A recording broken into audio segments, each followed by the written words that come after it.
going on, guys? Welcome back to another episode of Trick 10s. Today, I'm out here water testing this Tracker Grizzly 1448. It was a complete build. I have a lot of time into this boat, put a lot of work into it. It's really sick. The colorway of it turned out amazing. The turf in it is just, it's grown man stuff. It's really classy.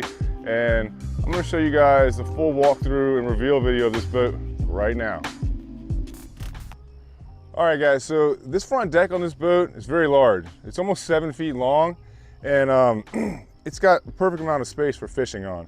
Up here in the front, I had to build a custom trolling motor bracket, get the correct angle on it, and get it tucked out of the way to give you optimal room up here on the deck. You got your recessed foot pedal tray, and this is one of my prototype dual graph bridges. I actually made a couple of these to try to figure out the one that I sell now, and I had an extra one, so it fit perfectly on here.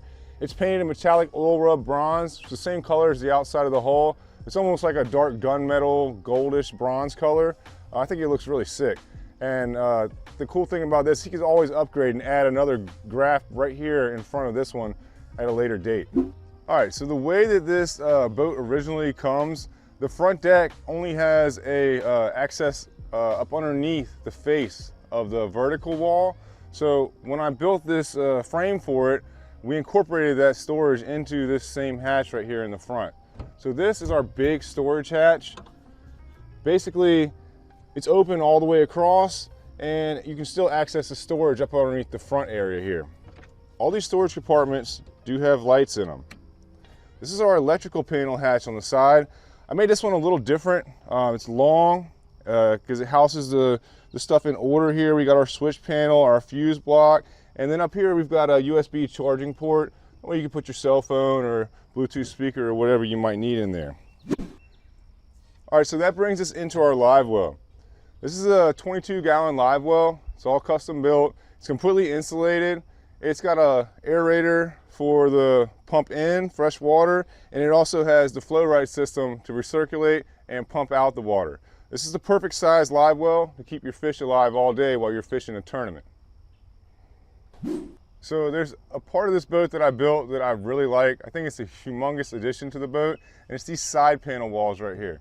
The way I did these is a little different. They come out a little bit wider, but they're actually the same width of the floor ribs coming down, so you're not losing any floor space. But inside of these hatches, you have another pan, which is actually removable. This pan is about 9 inches deep. It's about 24 inches long, and you can store a lot of stuff inside of here. And if you need to access these wires, all you gotta do is take these 4 screws out in here, and you can pull that whole pan up out of there and get to your wires. These side plates are also removable, but I have one on either side, a mirror image. They are locking, and it really gives you a lot of extra room that would normally just be wasted space in the John boat. All right, so some of these John boats come with a top gunnel that actually has an attachment in it, like the VersaTrack. That's what this Tracker has in it. And since I made this side panel hatch so big, I had to come up with a way to mount his rear fish finder. I didn't really want to use a ram mount and take up any more floor space. So I incorporated this VersaTrack system. This is simply just a piece of 1/4 inch aluminum. I brought it up and over, that way I can mount his unit onto it. And with this unit, you can spin it around front to back wherever you're fishing. The cool thing about this is it's high enough, you can still open your hatch. It keeps it out of your way.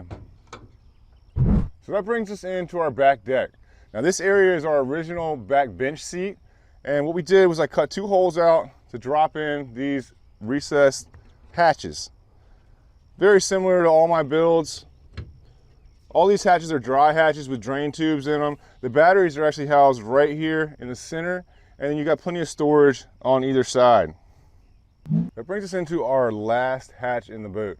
This is the largest hatch in here, and it has the largest amount of space inside of it. This hatch is actually a 16 by 40, and it's got a lot of room in there. I've got a 3-gallon gas tank in there, and you could easily fit a ton of tackle or 3 more batteries in there if you needed to. All right, so the motor that's on this boat it's older. It's a 2000 something Yamaha 99 15 horsepower upgrade. This thing was really hauling ass out there today. I was hitting about 23, 24 miles an hour. I was pretty surprised. I think that has a lot to do with this custom jack plate that I put on here. This jack plate, it actually rises the motor up 3.5 inches and brings it back 6 inches. With that offset, it brings the prop up to an optimal height where you can get the best performance out of the hull.